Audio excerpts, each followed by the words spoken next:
जय गो माता की, முருகனுக்கு, வீரவேல் முருகனுக்கு, ஞானவேல் முருகனுக்கு, சந்திரசூட சுவாமிக்கு, காளியம்மனுக்கு, மாரியம்மனுக்கு, வெற்றிவேல் முருகனுக்கு, வந்தே மாதரம். சுப்ரீம் கோர்ட் வரைக்கும் போக வேண்டியிருந்தது. ஏதோ காலத்தின் வித்தியாசத்தினால பொதுக்கூட்டத்துக்கு அனுமதி கிடைச்சிருக்கிறது. முதல்ல சொல்லிக் கொள்ளுகிறேன், ஹொசூர்ல யாருக்கெல்லாம் ஊர்வலத்துக்கு அனுமதி கொடுக்கிறதா இருந்தால் அன்னைக்கு இந்து இயக்கங்களுக்கு அனுமதி கொடுக்க வேண்டும் என்று சொல்லி காவல்துறைக்கு ஒரு வேண்டுகோளும் வைக்கிறேன். நல்ல காரியம் செஞ்சிருக்கீங்க. இப்ப ஏன் இந்த மாதிரி ஒரு பொதுக்கூட்டத்துக்கு காரணம் கடந்த பல ஆண்டுகளாக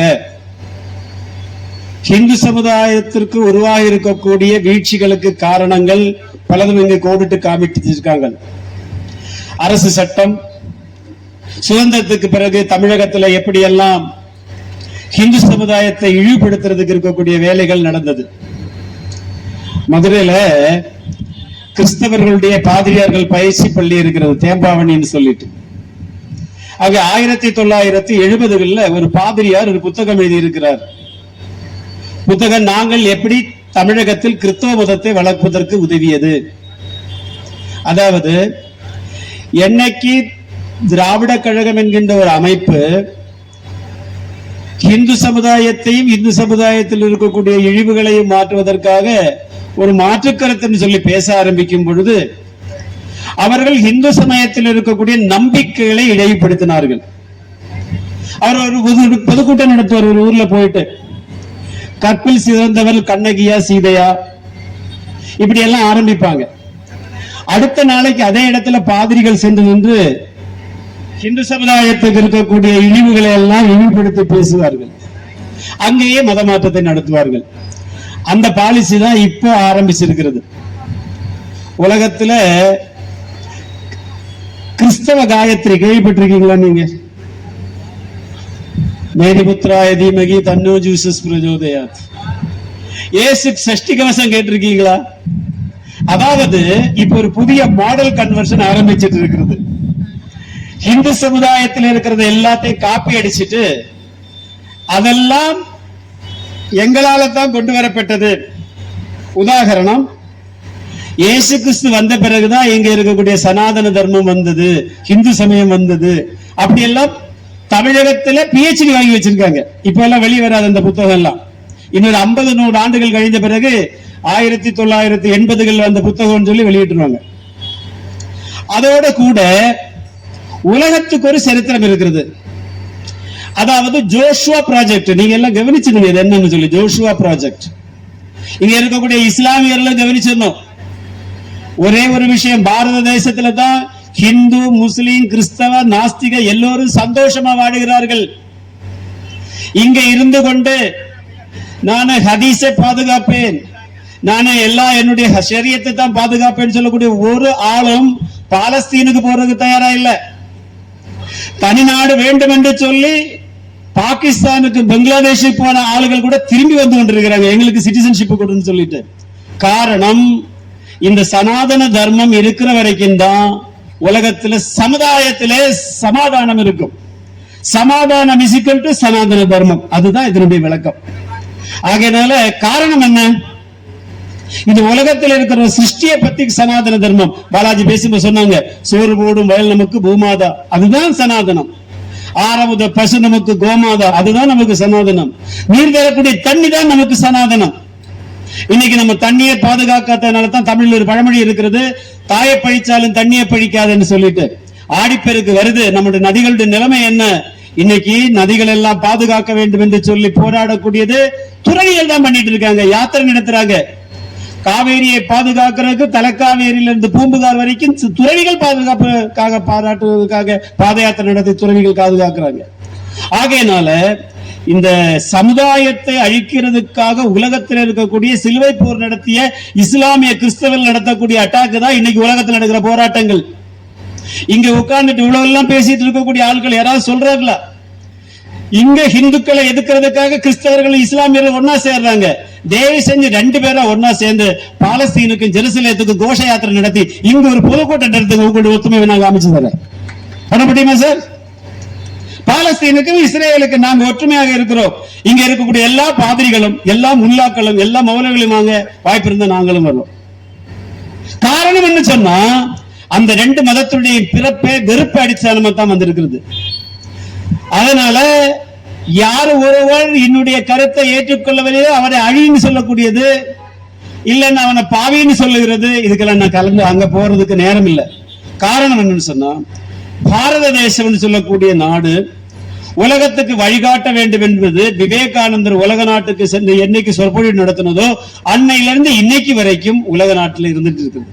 கருத்து வேறுபாடுகள் இருக்கலாம், ஆனா வரலாறு நம்ம படிக்க வேண்டி இருக்கிறது.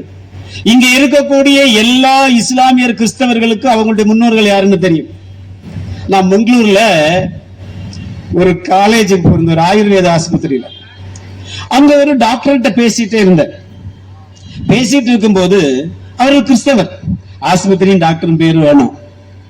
அவர்கிட்ட பேசிட்டு இருக்கோம், நீ இப்படி ஒரு ஆயுர்வேத டாக்டர் ஆகுறதுக்கு காரணம் ஏதோ உன்னுள்ள ஜீன்ஸ்ல ஏதோ ஹிந்து தன்மை இருக்குன்னு சொன்னாரு. அவர் சொல்றாரு, சால்மலே சார் ಹೇಳಿ ಒಂದು ಬಾರಿ ಹೇಳಿ, ಮಂಗಳೂರೇನ ಕನ್ನಡ.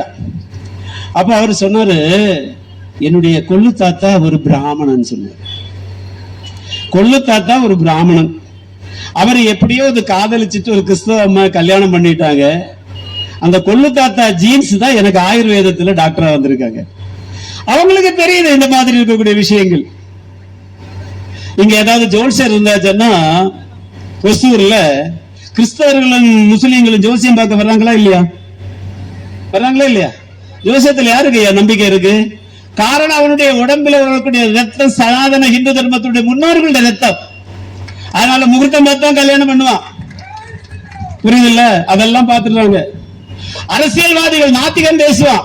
எவனாவது யமகண்டத்திலே குளிகளிலே ராகு காலத்திலே கொண்டு மனு தாக்கல் பண்றாங்களா? ஆகையினால இந்து சர்மங்களுடைய சனாதன தர்மம் வாழ்க்கை முறை. அதுக்கு என்னைக்கு ஆரம்பிக்கப்பட்டது, என்னைக்கு வரை இருக்குன்னு சொல்லுது, உலகம் ஆரம்பிச்சதுல இருந்து இருக்கக்கூடிய சிந்தனை ஓட்டத்தோடு இருக்கக்கூடியது. அது காலாகாலமாக ரிஷிகள் வருவார்கள், இவர்தான் கடவுளுடைய புத்திரர், இனிமேல் அவருக்கு குழந்தை பிறக்காது அப்படி ஒருத்தர் சொல்ல மாட்டாங்க. இவர்தான் கடவுளுடைய கடைசி தூதர், இனி யாரும் வரமாட்டாங்க அப்படி இல்லை. இங்கே எப்போதும் எந்த காலகட்டத்திலையும் நல்லோர்களுக்கு ஜென்மம் வரும். காலாகாலத்தில் இருக்கக்கூடிய மாற்றங்களுக்கு சனாதன தர்மம் வழிகாட்டி கொண்டிருக்கிறது. ஒரு காலத்துல காலால் பட வச்சு யுத்தம் பண்ணிட்டு இருந்தாங்க, இப்ப ட்ரோன் யுத்தம் தான் நடக்கிறது. புரியுதுல? காலத்துக்கு இருக்கக்கூடிய மாற்றம். ஆக சனாதன தர்மம் சொல்லக்கூடியது அழிவில்லாதது. நான் யாரையும் கிரிட்டிசைஸ் பண்ண போறது இல்லை. அவங்களுக்கு சொல்லிக் கொடுக்காத குடும்பத்தில் வந்த தப்புகள்னால இருக்கக்கூடியது. அதை வச்சு ஓட்டு பாடுறான்னு சொன்னனால இப்ப நல்ல காலம் ஆச்சு. ஏன்னா இளைஞர் சமுதாயம் கூட இன்னைக்கு இது என்னடா சனாதன தர்மம்னு சொல்லி அவனுக்கு பதில் சொல்றதுக்கு விஷயம் வந்துட்டு இருக்கு.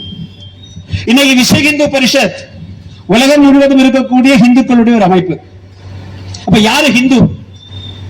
இங்க நமக்கு நாத்திகம் பேசுறவன்னு ஹிந்து. நீங்க ராமாயணத்துல போயச்சன்னா ஜாபாலின்னு ஒருத்தர் இருப்பாரு.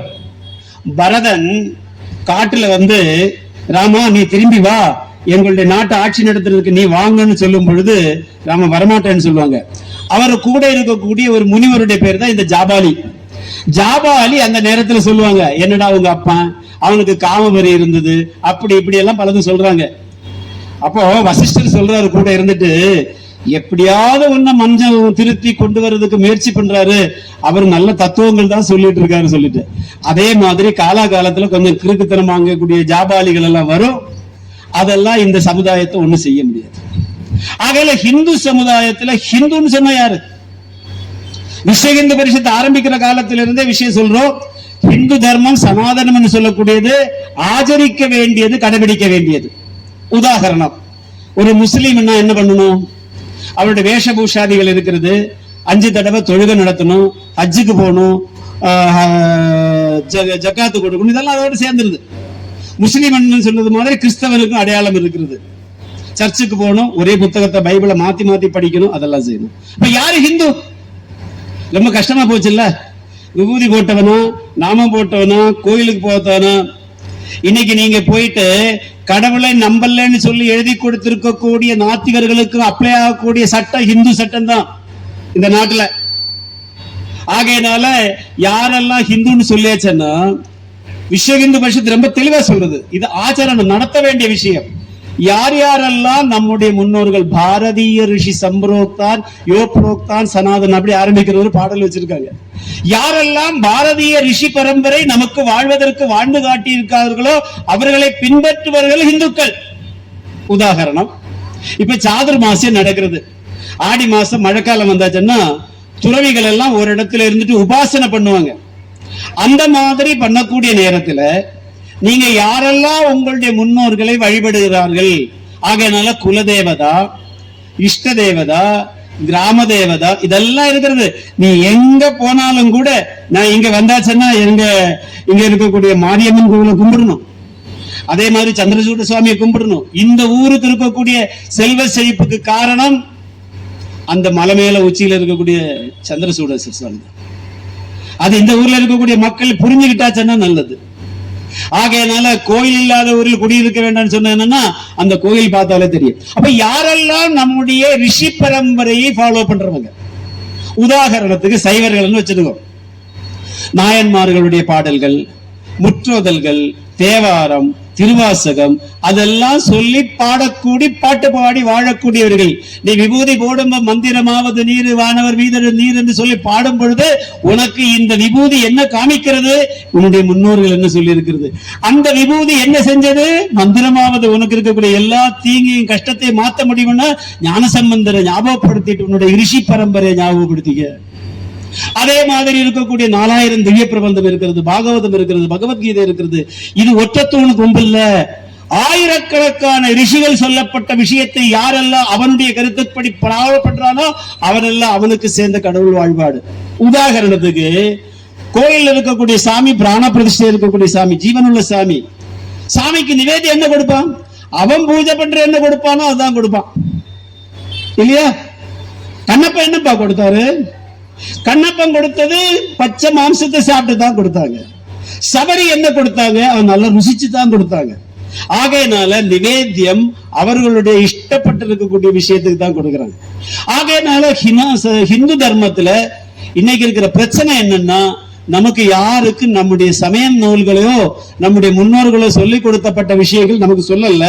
இந்த விழிப்புணர்வு இயக்கத்தின் மூலமாக, இந்த விஷயத்தின் மூலமாக விஸ்வ இந்து பரிஷத் ஹிந்து சமயத்தில் இருக்கக்கூடிய மக்களை ஹிந்து வாழ்க்கை முறையை தன்னுடைய வாழ்க்கையில் கடைபிடிக்க வேண்டும். உதாரணத்துக்கு நம்முடைய ஆச்சார கோவில் ஒரு பாடல் இருக்கிறது, சொல்றேன். வைகரையாமம் துயிலெழுந்து தான் செய்யும் நல்லறவும் ஒன்பொருளும் சிந்தித்து வாய்ப்பதின் தந்தையின் தாயின் தொழுதெழுக என்பதே முந்தையோர் கண்ட முறை.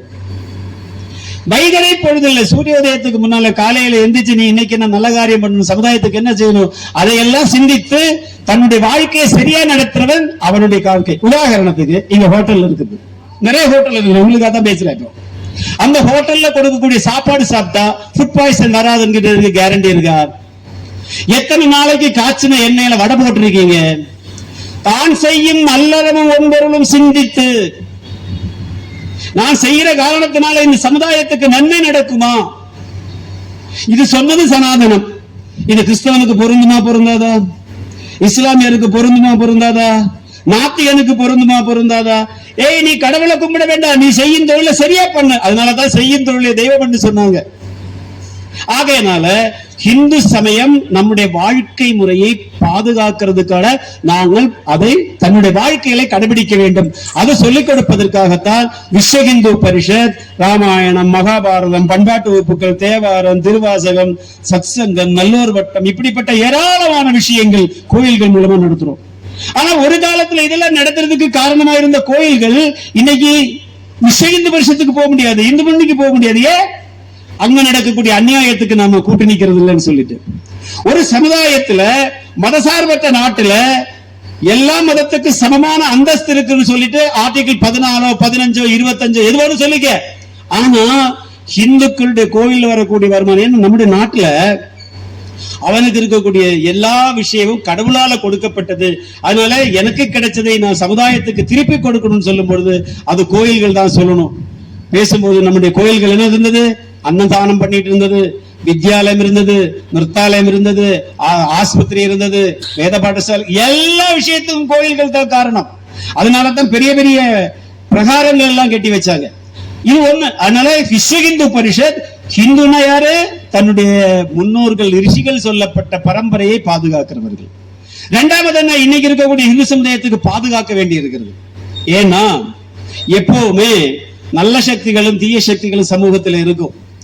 அந்த தீய சக்திகள் வரக்கூடிய நேரத்தில் தன்னை பாதுகாப்பதற்காக ஆர்கனைஸ்டு ரிலிஜியனாக ஒரு கையில் வாழும் இதோட வரும்பொழுது, உங்களுக்கு தெரியணும்னு நான் ஒரு புத்தகத்துடைய பேரு சொல்றேன். மதன் எழுதப்பட்ட, ஆனந்த விகடனில் எழுதப்பட்ட ஒரு புத்தகம் இருக்கிறது, வந்தார்கள் வென்றார்கள். இப்போ கிடைக்கும் ஆனந்த விகடன்ல. அந்த புத்தகத்தை எடுத்து வாங்க படியுங்க. பாரத தேசத்துக்குள்ளால என்னைக்கு நம்ம நாட்டுக்குள்ள அந்நியர்கள் வரக்கூடிய நேரம்னு சொல்லக்கூடிய அலெக்சாண்டரோ அதெல்லாம் வருவதற்கு கிரேக்கர்களோ ஹூனர்களோ யுவனர்களோ வரும்போது வந்தது மாதிரி இல்ல. மெக்காயில இருந்து மெதீனாவுக்கு போயிட்டு மெதீனால இருந்து மெக்காயில வந்த அந்த குழு பாரத தேசத்துக்குள்ள வரும்போது என்ன நடந்ததுன்னு மதன் எழுதியிருக்காங்க. 7 வால்யூம் 7 மாதம் அது தொடர்ந்து வந்தது. இங்க இருக்கக்கூடிய வந்தார்கள் வென்றார்கள் சொல்லி டெல்லியில் நடந்த படுகொலைகளை பற்றி எழுதும் போது அதை எங்களுக்கு பாதிக்கும் சொல்லி சொல்லி மிரட்டி அந்த புத்தகத்தை நிப்பாட்டிட்டாங்க. இந்த நாட்டில் இந்து சமுதாயத்தை பாதுகாப்பதற்காக 1921 கேரளாவில் நடந்த மாப்பிளா கலவரம் என்ன நடந்தது? எத்தனை பேருக்கு கோழிக்கோடு தெரியும்? என்ன நடந்தது தெரியும்? இந்து சமுதாயத்தில் அது சுதந்திர போராட்டம் என்கின்ற பேரில், அது சுதந்திர போராட்டம் இல்ல, ஒரு போராட்டம் இல்ல, ஹிலாபத் மூமெண்ட். அது துருக்கியில் இருக்கக்கூடிய முஸ்தபா கமால் பாஷாக்கு முன்னால இருந்த சமாச்சாரம் அது. ஆகையினால ஹிலாபத் மூமெண்ட் துருக்கியை கான்ஸ்டான்டினோபிள் பிடிச்சதோடு சேர்த்து அங்க இருக்கக்கூடிய இஸ்லாமிய ஆட்சி மாறுவதற்காக காங்கிரஸ் ஆதரவு கொடுத்தாங்க. இங்கிலீஷ்காரன் போகக்கூடாது, இஸ்லாமிய ஆட்சி கொண்டு வரேன்னு சொல்லிட்டு. அன்னைக்கு நடந்தவருடைய படுகொலைகள் எல்லாம் எல்லாருக்கும் தெரியும். இப்ப லேட்டஸ்டா ஒரு சினிமா வந்திருக்கிறது, நாகபூஷன். யாரா பாத்தீங்களா? நாகபூஷன் ஒரு சினிமா வந்திருக்கு, யாராவது பாருங்க. அது ஒரு 1.5 மணி நேரம் 2 மணி நேரம் தான், நான் பார்க்கல. ஒருத்தர் எனக்கு இன்னைக்கு சொன்னாரு. அதுல தெள்ள தெளிவாக இந்து சமுதாயத்தை அழிக்கிறதுக்கு இந்த நாட்டு மேல படையெடுத்து வந்தவர்கள் என்ன செஞ்சிருக்கன்னு அதுல இருக்கு. அது என்னைக்கு தடை செய்ய போறோம்னு தெரியல. அது ஆரம்பத்துல தெலுங்குல வந்ததுனால அங்க இருந்து வந்துட்டு இருக்குது. ஆகையினால விஸ்வ இந்து பரிஷத் இந்து சமுதாயத்தை பாதுகாப்பதற்கு எதையெல்லாம் எதிர்க்கிறார்களோ அதையெல்லாம் நாங்கள் பாதுகாக்கப்படும். உதாரணத்துக்கு இன்னைக்கு மெக்கையில் இருக்கக்கூடிய மசூதி 345 இஸ்லாமிய குடும்பங்களுடைய பரம்பரையில் இருந்த கோயில்கள்ல ஒரே ஒரு கோயில், அதாவது நபிகளுடைய குடும்ப கோயில் மட்டும் இருக்கிறது. பாக்கி எல்லாம் இடிக்கப்பட்டது. இதெல்லாம் நான் சொன்னதில்லை. யாருக்கா சந்தேகம் இருந்தா வெளிநாட்டு சரித்திரக்காரர்கள், வரலாற்று ஆசிரியர்கள் எழுதப்பட்ட நூல்கள் என்கிட்ட இருக்கிறது, காமிச்சு கொடுக்கிறேன். அப்போ மற்றவர்கள் வழிபடக்கூடிய கோயில்கள் இருக்கக்கூடாதுன்னு சொல்லி கோயில்களை அழிச்சாச்சுன்னு அவன் மேல அனுமதி இல்லாம அவனை அவமானப்படுத்துற மாதிரி இந்த நாட்டுல என்னென்ன பண்ணிருக்கோ அத்தனை பண்ணிருக்காரு. ஆகையினால விஸ்வ இந்து பரிஷத் ஆலயங்களை பாதுகாப்பதற்கு, இந்து தர்மத்தில் மரியாதைக்குரிய எல்லா விஷயத்தையும் பாதுகாக்கிறதுக்கு முயற்சி பண்ணுவோம். அதுல ஒண்ணுதான் இன்னைக்கு இருக்கக்கூடிய காலகட்டத்துல ஒரு ஜனநாயக நாட்டுல டெமோக்ரசி சரியாக நடக்கணும்னா நல்ல மக்கள் ஆக வேண்டும், அவர்களுக்கு நல்ல எண்ணங்கள் வாழ வேண்டும், இந்த தேசத்தை பத்தி புரிய வேண்டும் என்கின்ற எண்ணத்தோடு இருக்கிறோம். இப்ப பாராளுமன்றத்துல வந்தே மாதரம் பாடுறது கட்டாயம்னு சொன்னாங்க. நான் இன்னைக்கு மன்னிப்பு கேட்கிறேன், முழு வந்தே மாதரம் இங்க பாடல. அதனால நாம இனியிலிருந்து பாடும் பொழுது முழு வந்தே மாதரம் பாடணும். எத்தனை பேர் அதை எதுக்குறாங்கன்னு பார்க்கலாம், எத்தனை பேர் அதை ஆதரிக்கிறான்னு பார்க்கலாம். அவங்களை யாராவது கேஸ் எடுப்பாங்களா? இங்க இருக்கக்கூடிய போலீஸ் எடுக்க மாட்டாங்க. காரணம் என்னன்னா அதை எதிர்க்கக்கூடிய கட்சிகள் எல்லாம் தான் இங்க காண்டு கொண்டு இருக்கக்கூடியது. ஆகல பாரத தேசத்தை பாதுகாக்க வேண்டுமானால் இது என்னுடைய தாய் நாடு, இதை பாதுகாக்க வேண்டும், இதனுடைய எல்லைகளை பாதுகாக்க வேண்டும், இதனுடைய பண்பாட்டை பாதுகாக்க வேண்டும், இதனுடைய அரசியல் சாசனத்தை பாதுகாக்க வேண்டும், இதனுடைய மொழியை பாதுகாக்க வேண்டும். இன்னைக்கு பாருங்க, எத்தனை பேருக்கு தமிழ்நாட்டில் தமிழ் நல்லா பேசுறதுக்கு தெரியும்? எல்லாம் ஆங்கில முறைப்படி படிக்க போன காரணத்தினால இன்னைக்கு தமிழ் பேச தெரியாது, படிக்க தெரியாது நிலைமையில வந்திருக்கு. நம்ம அப்படி ஆய்கொண்டு இருக்கிறது. ஆகையினால விஸ்வ இந்து பரிஷத் சமய நூல்களை பாதுகாப்பதுன்னு சொல்லும் பொழுது, தேவாரம், திருவாசகம், பெரிய புராணம், 4000 திவ்ய பிரபந்தம் பாதுகாப்பதுன்னு சொல்லும் பொழுது இந்த நாட்டில் மொழியை பாதுகாக்கிறது. நான் என்னுடைய சொந்த ஒரு உதாரணம் சொல்றேன். நான் விஸ்வ இந்து பரிஷத்து உலகத்தில் இருக்கக்கூடிய நாடுகள் எல்லாம் இருக்கிறது. எனக்கு தமிழ் பேசக்கூடிய நாடுகளுக்கு போகணும். நான் இந்தோனேஷியா என்கின்ற ஒரு நாடு போயிருக்கேன், நிறைய நாடு போயிருக்கேன். இல்ல இந்தோனேஷியா, இந்தோனேஷியான்னு கேட்டாலே உங்களுக்கு ஒரு முஸ்லீம் நாடு, முஸ்லீம் நாடு 98% முஸ்லீம்கள் தான். ஜாவா பாலியில கொஞ்சம் இந்துக்கள் இருக்காங்க அங்க. அதுல நீங்க கூகுள் பண்ணி பாருங்க, ஒரு சிட்டி இருக்கிறது மெய்டான் என்கின்ற சிட்டி. அது நிக்கோபார் இருந்து இந்திரா காந்தி பாயிண்ட்ல இருந்து 86 நாட்டுக்கு மேல இருக்குது. அந்த இடத்துக்கு பேரு மைதான். நல்ல தமிழ்ல சொல்லியாச்சுன்னா மைதானம். பூம்புகார்ல இருந்து நாகப்பட்டினத்திலிருந்து கடாரத்துக்கு சிங்கப்பூருக்கு எல்லாம் போகக்கூடிய கப்பல்கள் முதல்ல போய் நங்கூரம் அடிச்சு நிப்பாட்டக்கூடிய இடத்துல இருக்கக்கூடிய பைல்வான் துறைமுகம். நான் அங்க போயிருந்தேன். அங்க 54 கோயில்கள் இருக்கிறது. மாரியம்மன் கோவில், சிவன் கோவில் எல்லாம் இருக்கு. நான் ஒரு வெள்ளிக்கிழமை அங்க போயிருந்தேன். சாயந்தரம் மாரியம்மன் கோவில்ல சாமி கும்பிடுறதுக்கு போனேன். எனக்கு ரொம்ப சந்தோஷம். ஒரு 200 இளைஞர்கள், யுவதிகள், பெரியவர்கள் சேர்ந்திருந்தாங்க. அவங்க ஆரம்பிச்சாங்க, நமச்சிவாய வாழ்க, நாதந்தாள் வாழ்க, இமைப்பொழுதும் என்றெஞ்சில் நீங்காதாந்தாள் வாழ்க. எல்லாம் முடிஞ்சது. அடுத்து ஆரம்பிச்சது கந்த சஷ்டி. எல்லாம் முடிஞ்சு தீபாராதனை முடிஞ்சு பிரசாதம் கொடுத்தாச்சு. கொடுத்த உடனே ஒரு தம்பிகிட்ட கேட்டேன், தம்பி உங்க பேர் என்னன்னு கேட்டேன். அவன் மேலே கீழே பார்த்தான். ஒரு 50 வயசான ஒருத்தர் பெரியவர் அங்க நின்னாரு. அவர் ஏதோ அந்த ஒரு பாஷையில பேசினார். அந்த நாட்டு மொழிக்கு பேரு பாஷா, சமஸ்கிருதம். அவன் சொன்னா கேரி கோலன். உங்களுக்கு ஏதாவது புரிஞ்சுதா? கரிகாலன். சோ கரிகாலன், நிர்மலா தேவி, பத்மஜா எல்லாரும் இருக்காங்க. அவங்களுக்கு தமிழ் பேச தெரியாது, ஆனா சிவபுராணம் தெரியும். இங்க இருக்கிறவனுக்கு தமிழ் தெரியும்னு சொல்றான், சிவபுராணம் தெரியாது. ஆகையினால மொழியை காப்பது சமயம் என்பது உலகத்துக்கு எடுத்து சொல்லுவதற்காக நான் 100கணக்கான உதாரணம் சொல்லுவேன். அதுல நான் தமிழ் சொன்ன யாருக்கு வேணாலும் மேடான் போறேன்னு நான் அட்ரஸ் கொடுக்குறேன். நீங்க போய் பார்த்துட்டு வாங்க. அது ஒரு லிட்டில் இந்தியான்னு சொல்லக்கூடிய டவுனே இருக்கிறது. எப்படி சிங்கப்பூர்ல இருக்கிறதோ அதே மாதிரி மேடான்ல இருக்கிறது. இந்தோனேஷியால புரிஞ்சிருந்தா 95% முஸ்லிம்ஸ், 98% முஸ்லிம்ஸ். அங்க இருக்கிறவன் தேவாரம் திருவாசகம் மூலமாக தமிழை பாதுகாக்கிறோம். ஆகையினால விஸ்வ இந்து பரிஷத்து சொல்லுகிறது, தமிழகத்தில் தமிழ் பாதுகாக்கப்பட வேண்டுமானால் ஏக்க இலக்கியங்களையும் இந்து சமய நூல்களையும் பாதுகாக்க வேண்டும், திருக்குறளை பாதுகாக்க வேண்டும்.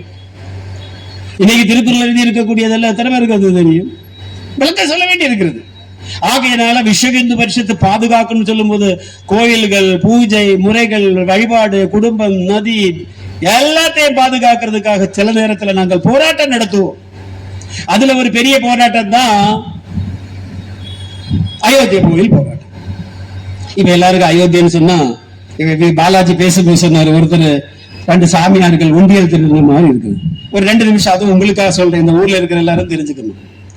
என்னைக்கு கோயில்ல கும்பாபிஷேகம் நடந்ததோ, நம்ம ஊர்லயே கோயில் ஆரம்பிக்கிறது மாதிரி நமக்கு தெரியும். பகவானுக்கு பண்ணாச்சுன்னா வெறுங்கையோட போகக்கூடாது.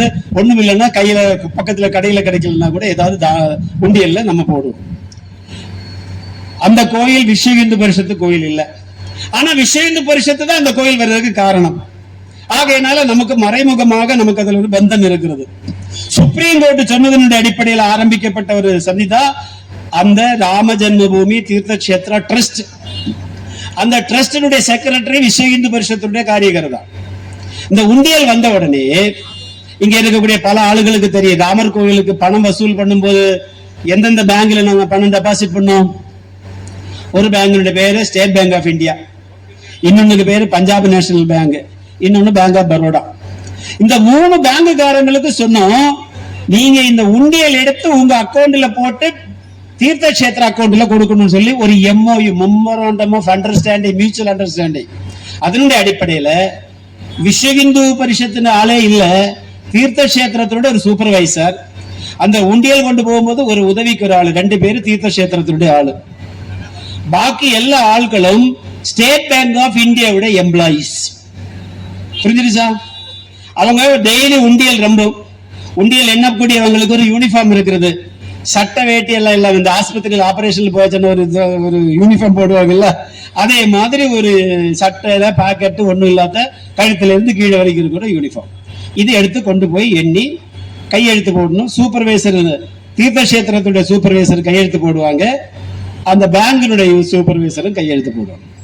போகுதுல்ல? எவனோ ஒருத்தர் கையெழுத்து இப்ப எல்லாம் பேசுறாங்கல்ல கோவில் திருடினான்னு சொல்லிட்டு. அப்படி சொல்லியாச்சு. தமிழ்நாட்டுல எத்தனை எக்ஸிகியூட்டிவ் ஆபீசர், எத்தனை மந்திரிகள், வீரப்பன் காலத்திலிருந்து வேல் திருடுல இருந்து ஆரம்பிச்சு என்னென்னமோ இருக்கிறது. நாங்க போகல. யாரோ சில ஆளுகள் பைசா எடுத்திருக்காங்க. நாங்கள் அதை ரொம்ப வருத்தத்தோட, சிவன் சொத்து குலநாசம், யாரு ஒருவன் கோவில் இருக்கக்கூடிய பணத்தை எடுக்கிறானோ அந்த தலைமுறை இல்லைன்னா இரண்டாவது தலைமுறையில மந்த புத்திகள் எல்லாம் பிறக்கும். ஆகையினால பலருக்கு இந்த விஷயங்கள் தெரியும். ஏன்னா அது பொது சொத்து, வெறும் கோயில் சொத்து இல்ல. பப்ளிக் ஒர்க்ஸ் டிபார்ட்மெண்ட்ல இருந்து கொள்ளையடிச்சாலும் சரி, இபில இருந்து கொள்ளையடிச்சாலும் சரி, ஃபுட் இன்ஸ்பெக்டர் கொள்ளையடிச்சாலும் சரி, ட்ரக் இன்ஸ்பெக்டர் கொள்ளையடிச்சாலும் சரி, எல்லாருக்கும் பதில் கிடைக்கும். எனக்கும் கிடைக்கும், உங்களுக்கும் கிடைக்கும். ஆகையினால அந்த 8 பேர் கொண்ட ஆளுகளை இப்ப கைது பண்ணியிருக்காங்க. ஸ்டேட் பேங்க் ஆஃப் எம்ப்ளாயிஸ் 6 பேர். ஏதாவது ஒரு பத்திரிகையில வந்ததா? வரல. அப்ப ஏன் இது வரலன்னு சொன்னா, இதுக்கு பின்னணியில் இருக்கக்கூடியது அடுத்த வருஷம் வரக்கூடிய உத்தரப்பிரதேச எலெக்ஷன். விஸ்வ இந்து பரிஷத்துக்கு ராமர் கோயில் இருக்கக்கூடிய பைசா திருடு போயிருக்குன்னா வன்மையாக கண்டிக்கிறோம். எப்படி ஒவ்வொரு ஊர்ல இருக்கக்கூடிய விஷயத்தை, அது ஆறா இருந்தாலும் சரி, அவர் மேல நடவடிக்கை எடுக்கிறதுக்காக இருக்கக்கூடிய அரசாங்கம் நியமிக்கப்பட்டிருக்கக்கூடிய அந்த ஆய்வு கமிட்டி, SIT, அது விசாரணை நடத்தட்டும். அது வரைக்கும் நம்ம பேச மாட்டோம். தண்டனைக்குரியவர்களை கண்டுபிடிக்கட்டும். ஆனா எந்த பத்திரிகையும் அரெஸ்ட் பண்ற 6 நபர்கள் ஸ்டேட் பேங்க் ஆஃப் இந்தியாவுடைய ஆட்கள் சொல்லவே இல்லை. புரிஞ்சு வச்சா? இப்போ ஏன் சொல்லல? யாரோ அடிச்சிட்டு போனாங்கன்னு சொல்லிட்டு, அது ஒண்ணு நிக்கலன்னு சொல்லித்தான் இப்ப புதுசா ஆரம்பிச்சிட்டு இருக்காங்க. ஏதாவது நடத்திட்டு இருக்கு. ஆனா லோக்கல்ல இருக்கக்கூடிய ஒரு கமிட்டி, கோயில் கமிட்டியா இருந்தாலும் சரி, பெரிய கோயிலா இருந்தாலும் சரி, அயோத்தியா, காசி, மதுரை எதா இருந்தாலும் சரி, விஸ்வ இந்து பரிஷத்து ஆலயத்தை பாதுகாக்கிறதுல இந்த விஷயத்துல தெள்ள தெளிவா இருக்கிறது. அப்படி ஒரு சம்பவம் நடந்திருக்க கூடாது. ஆனா இது நடந்தது மனுஷனுடைய இரவுன்னு சொல்ல முடியாது. பல ஆளுகள் அதுக்கு பின்னணியில வேலை செஞ்சிருக்காங்க. ரிப்போர்ட் வர வரைக்கும் நாம காத்திருக்கணும், நமக்கு தெளிவு இருக்கணும். அந்த சூப்பர்வைசர் ஒரு பேங்க் ரிட்டையர்ட் எம்ப்ளாயி, நம்ம சூப்பர்வைசர். அவருக்கு 65 வயசு தாண்டியாச்சு. அவர் அங்கேயே இருந்தாரு, அவரே கையெழுத்து போட்டாரு. ஆனா புடிச்சிட்டு போனவன்ட்டு இருந்து 80 லட்சம் கிடைச்சிருச்சு. அவங்க வீட்டுல இருந்து எடுத்தாங்க, அங்கே இருந்து எடுத்தாங்க. அதுல டாலர் கிடைச்சிருக்கு, எல்லாம் கிடைச்சிருக்கு. உண்மைதான். சரவண கார்த்திக் பேசும்போது சொல்ல இல்லையா, மாலையா உருக்க கொண்டு போனேன், உருக்குனேன், அதுல இந்த முத்தங்க போச்சுன்னு கேட்டா கணக்கு இல்லை. அதுல இந்த வைரத்தோடுல இருந்த வைரவங்க போச்சுன்னா கணக்கு இல்லை. இதே மாதிரி சில ஆளு சில நேரத்துல பண்ணியிருக்கலாம். விஸ்வ இந்து பரிஷத் அதை வன்மையாக கண்டிக்கிறோம்.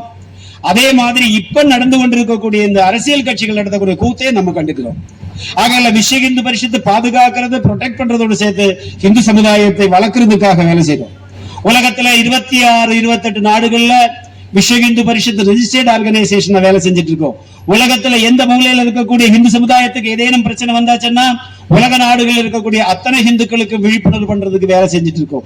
உலகம் முழுவதும் இருக்கக்கூடிய பொருளாதார நிபுணர்களை சேர்த்து, இந்து வியாபாரிகளை சேர்த்து, அர்த்த சாஸ்திரத்துல என்ன சொல்லக்கூடிய லாபத்தை எப்படி கொண்டு வரணும், எவ்வளவு டாக்ஸ் பண்ணணும், ஆகையினால இந்து வாழ்க்கை முறையில பொருளாதாரம் என்ன, இந்து வாழ்க்கை முறையில மருத்துவம் என்ன, இந்து வாழ்க்கை முறையில அரசியல் என்ன, இந்து வாழ்க்கை முறையில கல்வி என்ன, இந்து வாழ்க்கை முறையில இந்துக்களுடைய பெண்களுடைய நிலை என்ன, இதெல்லாம் சொல்வதற்காக வேர்ல்டு ஹிந்து கவுன்சில் வச்சிருக்கிறோம். அதே மாதிரி உலகத்தில் இருக்கக்கூடிய இந்து அறிஞர்கள் எல்லாம் சேர்த்து இந்து சமுதாயத்துக்கு ஏதேனும் ஒரு பிரச்சனை வந்தாச்சுன்னா தத்துவ ரீதியாக, புத்தி ரீதியாக, சாஸ்திர ரீதியாக இன்டெலெக்சுவலி ஃபைட் பண்றதுக்காக world association of Hindu academicians என்கிற ஒரு அமைப்பு வேலை செய்து கொண்டிருக்கிறோம். தமிழகத்துல ஆயிரக்கணக்கான வேலைகள் நடந்து கொண்டிருக்கிறது. தாய் மதம் திருப்புற வேலையா இருக்கலாம், மத மாற்றத்தை எதிர்த்து வேலை செய்யறதா இருக்கலாம். பாரத தேசத்துல நான் சொன்ன ஆரம்பத்துல சொன்ன அந்த ஜோஷுவா ப்ராஜெக்ட் படி ஹிந்துக்களை மதம் மாற்றுவதற்கு 1990 வந்த போப்பு பேசினாங்க.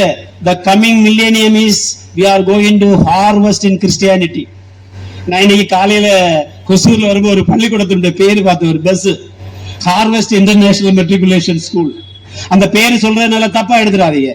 அந்த கோவில் அந்த ஸ்கூல்கார வேணும்னு மேல கேஸ் கொடுக்கலாம்.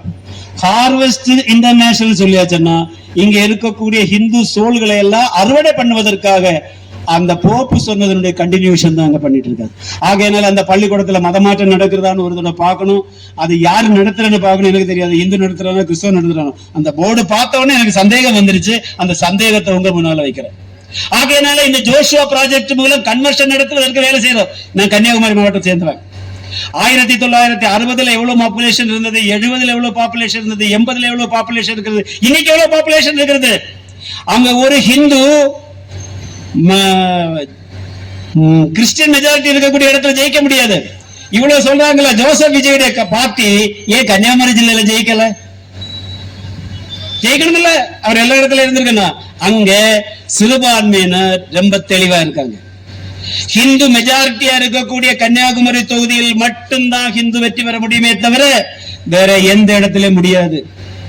அது கேரளாவிலே ஆகட்டும், கர்நாடகத்திலே ஆகட்டும், தமிழ்நாட்டிலே ஆகட்டும், என்னைக்கு வரைக்கும் ஹிந்து மெஜாரிட்டி இருக்கிறோம் அன்னைக்கு வரைக்கும் தான் இந்த நாட்டில் செக்குலரிசம் மதசார்பற்ற தன்மை இருக்கும். ஆகையில தமிழ்நாட்டை பொறுத்த அளவுல இந்த அரசாங்கத்துக்கு நாங்க வேண்டுதல் விடுத்துறோம் என்னன்னு சொன்னா, உண்மையிலேயே இந்த நாடு மதசார்பற்ற அரசுக்கு போகணும்னு சொன்னா நீங்க அரசே ஆலயத்தை விட்டு இந்துக்கள் கையில் ஒப்படைங்க. எப்படி பண்ணணும்னு சொல்லிட்டு நம்மகிட்ட திட்டங்கள் இருக்கிறது. நாங்க 2 தடவை இந்த முதலமைச்சரை பார்க்க வேண்டி இருக்கிறது, சீஃப் செக்ரட்டரியை பார்க்க வேண்டி இருக்கணும் எல்லாம் முயற்சி பண்ணோம். இதுவரைக்கும் அனுமதி கிடைக்கல. முன்னால் இருந்த முதலமைச்சர் அனுமதி கொடுக்கல. துறவிகள் எல்லாம் சேர்ந்து பல விஷயங்கள் சொல்லணும்னு சொல்லும் பொழுது அவர்களுக்கு சாதகமாக துறவிகளை பயப்படுத்திட்டு இருந்த காலகட்டம் இருந்தது. அதை எதிர்த்து நம்ம வேலை செய்ய வேண்டி இருக்கிறது. இன்னைக்கு இருக்கக்கூடிய காலகட்டத்தில் தமிழகத்தில் இருக்கக்கூடிய எல்லா விதமா இருக்கக்கூடிய ஹிந்து விரோத செயல்களுக்கு விஸ்வ இந்து பரிஷத்து போராடும். அது தெருவில் வந்து நின்று இந்துக்களை எதிர்த்து பேசினாலும் சரி, பொதுக்கூட்டம் பேசி அரசியல் கூட்டம் பேசினாலும் சரி, கலை இலக்கியங்கள் மூலமாக இல்லாம பண்ணாலும் சரி, எங்க மேல கேஸ் போட்டாலும் விஸ்வ இந்து பரிஷத் அதுக்காக போராடும். நாடு முழுவதும் இன்னைக்கு ஒரு அரசாங்கத்தினுடைய சிம்பல் கோபுரத்தோடு இருக்கக்கூடிய ஸ்டேட். இதை இல்லாம பண்ண வேண்டும் என்று சொல்லி முயற்சி நடத்தி கொண்டிருக்கிறார்கள். இந்து சமுதாயம் விழிப்புடன் இருக்க வேண்டும். நம்முடைய ஹிந்து தர்மம் நான் முதல்ல சொல்லிட்டேன், எல்லாரையும் நேசிக்க கூடியது. விஸ்வ இந்து பரிஷத்து உலகம் முழுவதும் இருக்கக்கூடிய அமைப்பு. எல்லா ஆளுகளுக்கும் நன்மை செய்வதற்காக வேலை செய்யறோம். சேவா ப்ராஜெக்ட் நடக்கிறது. தீண்டாமைன்னு சொல்லக்கூடிய சமுதாயத்தில் இல்லாம ஆகணும் என்று சொன்னால் ஹிந்து சமுதாயம் ஒன்றாக சேர்ந்து கோவில்ல தேரெழுக்க வேண்டும், கோவில் திருவிழாக்கள் நடத்த வேண்டும். அதிக நேரம் நம்ம இந்த பொதுக்கூட்டம் நடத்துறதுக்காக வரல.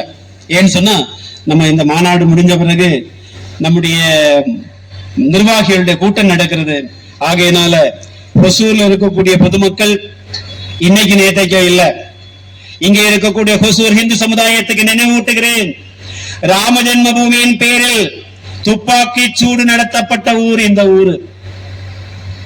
இந்த ஊர்ல ஹிந்து தர்மத்துக்காக உயிர் தியாகம் செய்யப்பட்ட ஊரு. ஆனாலும் இன்னைக்கு இருக்கக்கூடிய தலைமுறைக்கு அதை ஞாபகப்படுத்துறதுக்கு நான் முயற்சி பண்றேன். ஏன்னா மீண்டும் அப்படி ஒரு நிலைமை ஒசூர்லயோ தலையிலேயோ டேங்கனி கோட்டையிலேயோ வரக்கூடாது என்பதற்காக விஸ்வ இந்து பரிஷத்து வேலை செய்து கொண்டிருக்கிறது. அதனால அந்த துப்பாக்கி சூட்டுல உயிரிழந்த தியாகிகளுக்கு, பக்தர்களுக்கு ஒரு நிமிஷம் எல்லாரும் மனசால அஞ்சலி செலுத்துங்க, உட்கார்ந்து செலுத்துங்க. ஏன்னா ஆயிரக்கணக்கான மக்களுடைய தியாகத்தினால தான் இந்த நாடு வளர்ந்து கொண்டிருக்கிறது. சேர சோழ பாண்டியர் காலத்திலிருந்து, அதே மாதிரி மாலிக் காஃபூர் படையெடுத்து வந்த காலமாக இருந்தாலும் சரி, வெள்ளக்காரனுடைய வாரன் ஹேஸ்டிங்கா இருந்தாலும் சரி, ராபர்ட் கிளைவா இருந்தாலும் சரி, எல்லாராலையும் இந்துக்களுக்கு ஏற்பட்ட விரோதத்திற்கு எதிர்த்து வேலை செய்யப்பட்ட அத்தனை நல்ல ஆத்மாக்களுக்கு நம்ம இந்த காலகட்டத்தில் நம்ம பிரார்த்தனை செய்வோம். அதனுடைய அடிப்படையில இங்க இருக்கக்கூடிய பார்வையாளர்கள்ட்ட ஒரே ஒரு வேண்டுகோள், விஸ்வ இந்து பரிஷத்து ஒரு சொற்பொழிவோ பொதுக்கூட்டம் கேட்டா உங்களுக்கு புரியாது. எங்களுடைய கமிட்டி இங்க எங்கெல்லாம் நடக்கும். இந்த கூட்டம் நடந்த பிறகு நம்ம எல்லாம் காரியகர்த்தல் இங்க இருக்கு. யாருக்காவது விஸ்வ இந்து பரிஷத்துக்கு தெரிய வேண்டும், இங்க பேசப்பட்டவர்கள் சொல்லப்பட்டதில் எனக்கு கருத்து வேற்றுமை இருக்கிறத டிஸ்கஸ் பண்ண வேண்டும் என்று சொன்னா இன்னைக்கு நேரம் இல்லை, உங்களோட முகவரி கொடுத்து செல்லுங்கள். விஸ்வ இந்து பரிஷத்துல வந்து வேலை செய்யுங்கள், பாருங்கள், படித்து பாருங்கள், இவர்கள் என்னதான் செய்தார்கள், இவர்கள் வகுப்புவாதிகளா? ஒரே ஒரு விஷயம் சொல்றேன், இங்க இருக்கிற திமுக இந்துக்களுக்கும், காங்கிரஸ் இந்துக்களுக்கும், கம்யூனிஸ்ட் இந்துக்களுக்கும், ஏன் இஸ்லாமிய முஸ்லீம்களுக்கு கூட நான் முதல்ல சொன்னேன், உங்களால முடியும்னா பாலஸ்தீன்லயும் ஜெருசலேமுக்கு போங்க, நோ ப்ராப்ளம். இப்ப எஸ்ஐஆர் நடந்துட்டு இருக்கிறது ஒவ்வொரு இடத்துலயும், யாரு சிட்டிசன் கேட்க வேண்டி இருக்கிறது. இது எல்லாத்துக்கும் விடை சொல்லுவதற்கு விஸ்வ இந்து பரிஷத், நீங்கள் வாருங்கள், சேர்ந்து வேலை செய்வோம். பிடிக்கலன்னா விட்டுட்டு போங்க, நோ ப்ராப்ளம். யாரோ பேசுறது கேட்டுட்டு ஏசிக்க கூடாது. இங்க இருக்கக்கூடிய கடையில இருந்து அல்வா சாப்பிடாம, டீ சாப்பிடாம அந்த கடையை பத்தி தப்பு சொல்லக்கூடாது. நீ சாப்பிட்டு பார்த்துட்டு சொல்லு, இது நல்லா இல்லை, இது நல்லா இருக்குன்னு சொல்லிட்டு. ஆகையினால இங்க இருக்கக்கூடிய ஹொசூர் பெருமக்களே, வியாபார பெருமக்களே, நான் சொன்னேன், நல்ல என்ன சொன்னேன், வைகரையாமும் துயிலிருந்து தான் செய்யும் நல்லறமும் ஒன்பொருளும் சிந்தித்து வாழ்ந்திருந்தீங்க. இந்த சமுதாயத்துக்கு நல்ல செய்வதற்காக சிந்தனை பண்ணக்கூடிய இயக்கம் தான் சனாதன தர்மம். அதனாலதான் வாய்மையை வெல்லுவென்கின்றதுதான் சனாதன தர்மம். அது முண்டகோபனிஷத்துல இருக்கிறது, சத்தியமேவ ஜெயதே முண்டகோபனிஷத்துல இருக்க மாதிரி மகாபாரதத்துல இருக்கிறது. எல்லாமே இந்த நாட்டுல ரிஷிகள் சொல்லப்பட்டது. அந்த ரிஷி பரம்பரையை பாதுகாக்குங்கள் என்று சொல்லி இந்த சனாதன தர்மத்தினுடைய விழிப்புணர்வு இயக்கத்துல நம்முடைய நண்பர்கள் நிறைய பேர் பேசியிருக்காங்க. ஆகிய நல்ல ஹுசூர்ல இருக்கக்கூடிய மக்கள் விஸ்வ இந்து பரிஷத்துடைய நிகழ்ச்சிகளை பாருங்கள் வாருங்கள் என்று சொல்லி நான் முதல்ல சொன்ன மாதிரி திரும்பி ஞாபகப்படுத்துறேன். இந்த ஊர்ல வேற ஏதாவது அமைப்புகளுக்கு பொதுக்கூட்டம் கொடுத்தாச்சு, ஊர்வலத்துக்கு அனுமதி கொடுத்தா எங்களுக்கு அனுமதி கொடுங்கன்னு சொல்லிட்டு ஒரு விண்ணப்பம் கூட போலீஸ் கொடுத்துட்டு நிறைவு செய்கிறேன். போலோ பாரத் மாதா கி, கோ மாதா கி, கங்கா மாதா கி, ராம ஜென்ம பூமி கி, கிருஷ்ண ஜென்ம பூமி கி, காசி விஸ்வநாத் கி, போலோ பாய் சந்தோங்கி ஜெய், பாரத் மாதா கி, நாப்பார்வதிபதே, ஹர ஹர மகாதேவா. எல்லாரும் தோல்ல இருக்கிற துண்டை எடுத்து மேல தூக்கிட்டு பாரத் மாதா கி ஜெய், கோ மாதா கி, வெற்றிவேல் முருகனுக்கு, வீரவேல் முருகனுக்கு, ஞானவேல் முருகனுக்கு, சந்திரசூட சுவாமிக்கு, காளியம்மனுக்கு, மாரியம்மனுக்கு, வெற்றிவேல் முருகனுக்கு, வந்தே மாதரம்.